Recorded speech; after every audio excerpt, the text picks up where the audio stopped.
দীর্ঘ ১৭ বছরের নির্বাসন, চড়াই উতরাই আর রাজপথের লড়াই পেরিয়ে আজ এক নতুন ভোরের মুখোমুখি বাংলাদেশ। সব জল্পনা কাটিয়ে আজ দেশের ১১তম প্রধানমন্ত্রী হিসেবে শপথ নিয়েছেন তারেক রহমান। তৃণমূল থেকে উঠে আসা এই নেতার বর্ণিল রাজনৈতিক জীবন নিয়ে জানাচ্ছেন নূর মোহাম্মদ ভূঁইয়া।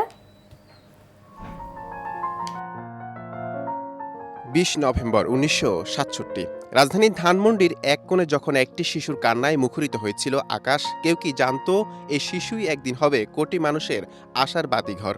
স্বাধীনতার ঘোষক শহীদ জিয়ার আদর্শ আর দেশনেত্রী বেগম খালেদা জিয়ার মমতায় বেড়ে ওঠা সেই কিশোরের চোখে ছিল আগামী স্বপ্ন।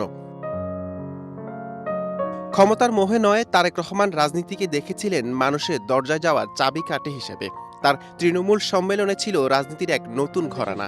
সেখানে ক্ষমতার কেন্দ্রবিন্দু ছিল সাধারণ মানুষ। এই বিষয় সম্পর্কে যে প্রশ্ন করেছেন, এই বিষয় সম্পর্কে কিন্তু নিয়তি ছিল নিষ্ঠুর। ১/১১ সেই কালো রাতে সব উলটপালট করে দিল।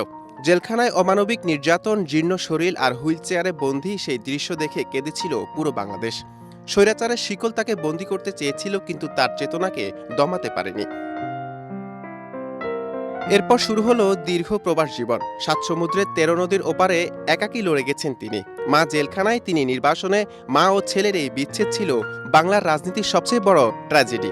প্রযুক্তির পর্দায় যখন তিনি ভেসে উঠতেন, হাজারো কিলোমিটার দূরে থেকেও তৃণমূল কর্মীরা খুঁজে পেত বেঁচে থাকার সাহস।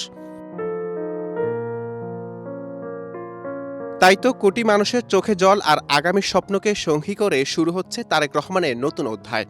আজ তিনি কেবল একজন প্রধানমন্ত্রী নন, তিনি এক অপরাজয়ের সংগ্রামের প্রতীক। যে হাতে একদিন শিকল ছিল, আজ সেই হাত দিয়েই তিনি গড়বেন আগামীর আধুনিক বাংলাদেশ। নূর মোহাম্মদ ভূঁইয়া, এশিয়ান টেলিভিশন, ঢাকা।